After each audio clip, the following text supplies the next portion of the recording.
হবিগঞ্জে এনসিপির জুলাই পদযাত্রা কর্মসূচিকে কেন্দ্র করে রাজনৈতিক উত্তেজনা আরও তীব্র হয়েছে।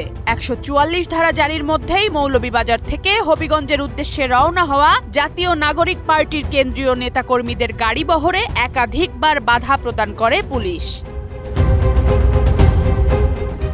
শ্রীমঙ্গলের চা কন্যা এলাকায় প্রথমে সড়ক বন্ধ করে তাদেরকে আটকে দেওয়া হয়। এ সময় পুলিশের সঙ্গে এনসিপি নেতাকর্মীদের ধস্তাধস্তির ঘটনা ঘটে। পুলিশি বাধা অতিক্রম করে আবারও যাত্রা শুরু করলে হবিগঞ্জের মিরপুর এলাকায় ফের পুলিশের বাধার মুখে পড়েন তারা।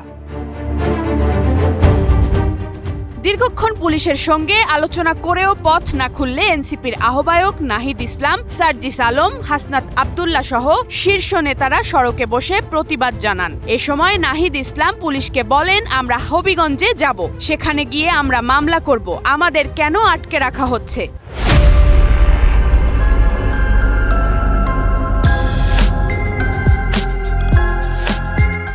এরপর ব্যারিকেডের সামনে পুলিশের সঙ্গে ঘণ্টাখানেক তুমুল বাকবিতণ্ডা শেষে পুলিশের ব্যারিকেড ভেঙে শ্রীমঙ্গল থেকে হবিগঞ্জের পথে রওনা দেন জাতীয় নাগরিক পার্টির নেতারা।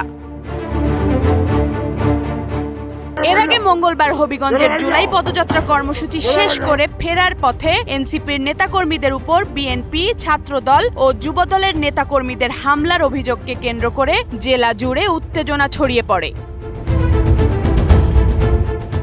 এ পরিস্থিতিতে বুধবার সকাল থেকেই হবিগঞ্জ পৌর এলাকায় ১৪৪ ধারা জারি করে প্রশাসন। আইন শৃঙ্খলা পরিস্থিতি স্বাভাবিক রাখতে অতিরিক্ত পুলিশ মোতায়েন করা হয়। এ ঘটনাকে ঘিরে দেশের রাজনৈতিক অঙ্গনে বিরাজ করছে চরম উত্তেজনা।